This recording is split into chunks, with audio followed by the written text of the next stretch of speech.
اس وقت ہم چلیں گے تفصیلات کے لیے ثاقب الاسلام کے پاس جو کیپٹل ہل پہ ہیں۔ ثاقب، صدر بارڈر پہ صورتحال کو قومی سلامتی کا ایک بحران قرار دے چکے ہیں، لیکن اسے حل کرنے کے لیے پیسہ بھی دفاعی بجٹ سے نکالا جا رہا ہے، کیا ہو رہا ہے؟ بالکل سارا، یہ امریکی محکمہ دفاع نے امریکی کانگریس کو ایک فہرست فراہم کی ہے جس کے مطابق ان تمام امریکی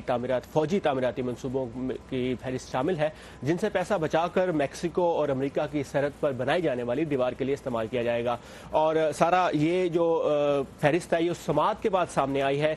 جس میں امریکہ کے ڈیموکریٹ پارٹی کے سینیٹرز نے پینٹاگون کے قائم مقام سربراہ پیٹرک شینہان سے یہ مطالبہ کیا تھا کہ وہ ان تعمیراتی منصوبوں کی فہرست سامنے لائیں جو اس دیوار کی تعمیر کے لیے رقم نکالنے سے متاثر ہو سکتے ہیں۔ اور یہ جو منصوبے ہیں یہ امریکہ کی درجنوں ریاستوں اور دنیا بھر میں قائم امریکی فوجی اڈوں پر جاری ایسے سینکڑوں منصوبوں کے بارے میں ہیں جن سے یہ رقم نکالی جائے گی، جو کہ تقریباً ان منصوبوں کی لاگت $13 بلین بنتی ہے، جبکہ صدر ٹرمپ اب میکسیکو اور امریکہ کی سرحد پر دیوار کے لیے امریکہ کے فوجی تعمیراتی منصوبوں میں سے $3.6 بلین چاہتے ہیں۔ امریکہ کے ڈیموکریٹ سینیٹر ٹم کین اور پیٹرک شینہان کے درمیان اس سماعت کے دوران کیپٹل ہل پر ایک مکالمے کی گفتگو، آئیے دیکھتے ہیں۔ میرا نہیں خیال کہ آپ کا آج ہونے والی ووٹنگ کے بعد ہمیں یہ فہرست فراہم کرنا، جبکہ کمیٹی اس کا مطالبہ 1 ماہ سے کر رہی ہے، آپ کی طرف سے ایماندارانہ رد عمل کو ظاہر کرتا ہے۔ آپ بتائیں، کیا میں صورتحال کو غلط بیان کر رہا ہوں؟ ہنگامی حالات کی تمام صورتحال میں یہ کہنا چاہتا ہوں کہ ہم روزانہ ایسا نہیں کرتے۔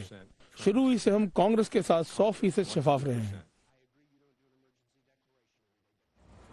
اور سارا بات یہاں تک اس لیے پہنچی ہے کہ پچھلے مہینے صدر ٹرمپ نے ملک میں ہنگامی حالت کا نفاذ کرتے ہوئے امریکہ کے فوجی تعمیراتی منصوبوں میں سے رقم نکال کر میکسیکو اور امریکہ کی سرحد پر دیوار کے لیے استعمال کرنے کا فیصلہ کیا تھا، جسے امریکی کانگریس نے ایک رد کر دیا تھا ووٹنگ کے ذریعے، جس کے بعد صدر ٹرمپ نے ویٹو کا حق استعمال کرتے ہوئے کانگریس کے اس اقدام کو رد کر دیا تھا۔ لیکن اب ڈیموکریٹ پارٹی شاید یہ کوشش کر رہی ہے کہ ان منصوبوں کی فہرست سامنے لانے سے شاید وہ دونوں ایوانوں میں 2/3 اکثریت حاصل کر سکے، جس کے بعد صدر کے ویٹو کو بھی خارج کیا جا سکتا ہے۔ ایک لمبا پروسیس ہے، اب دیکھتے ہیں آگے کیا ہوتا ہے۔ ثاقب الاسلام ہمارے ساتھ تھے کیپٹل ہل سے، تھینک یو ثاقب۔